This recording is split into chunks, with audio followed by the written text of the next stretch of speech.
देखेला। चल बे कहाँ?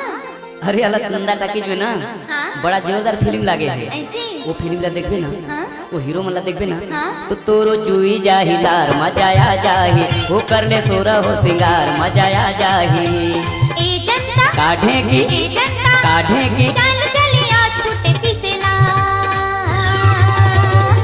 कहाँ जहाँ हो ही ढेक सार मजा आ जाही, करो सोलह सिंगार मजा आ जाही। ये तोरो जुई जाही लार मजा आ जाही, वो कर ले सोरा हो सिंगार मजा आ जाही।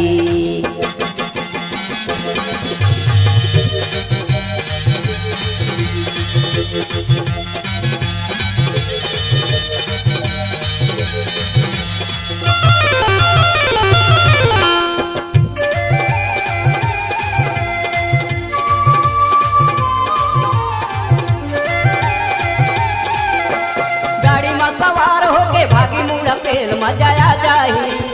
गाड़ी है पुरान जहाँ हो ही फिर खेल मजा आ जाही।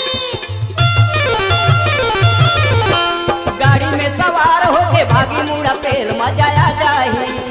गाड़ी है पुरान जहाँ हो ही फिर खेल मजा आ जाही। ए रिक्शा ठेला ए रिक्शा ठेला ए रिक्शा ठेला चल चली आज टाटा सुमो घर। ए चल बे वहाँ जाके का करबो? ओकर घरे कर प्यार मजा आ जाही, कर ले सोरा हो सिंगार मजा आ जाही। करे सोलह हो सिंगार मजा आ जाही, करे सोलह हो सिंगार मजा आ जाही।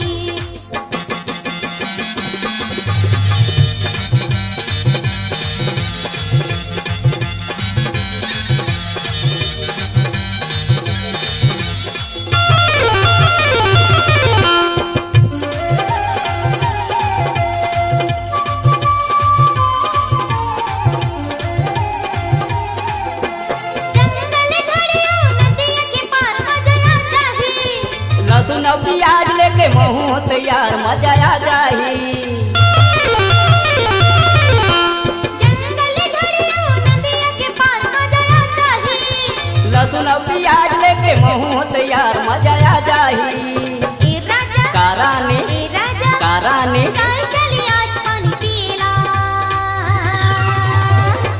कहाँ खुले हवा बियर बार मजा आ जाही, कर सोलह सिंगार मजा आ जाही। कर ले सोरा हो सिंगार मजा आ जाही, वो कर ले सोरा हो सिंगार मजा आ जाही।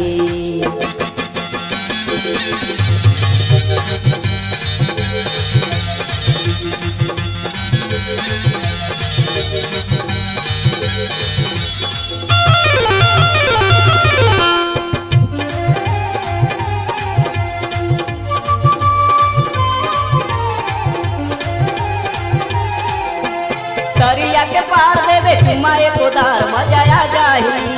अच्छा है बलाने दे चटक मटक तार मजा आ जाही। दरिया के पार देवे चुम्मा एक उदार मजा आ जाही। अच्छा है बलाने दे चटक मटक तार मजा आ जाही। इधनी कासैया इधनी कासैया चल चली आज लाइन मारेला। गाय भर हमर आगे ही बाहर मजा आ जाही, वो कर ले सोरा हो सिंगार मजा आ जाही। कर सोलह हो सिंगार मजा आ जाही। जहाँ हो ही ढेक सार मजा आ जाही। कर सोलह हो सिंगार मजा आ जाही। ये तोरो चुई जाही लार मजा आ जाही। कर सोलह हो सिंगार मजा आ जाही। ओ लारा लारा लारा लारा लारा लारा ला ला ला ला ला ला ला ला ला ला ला ला। ये हो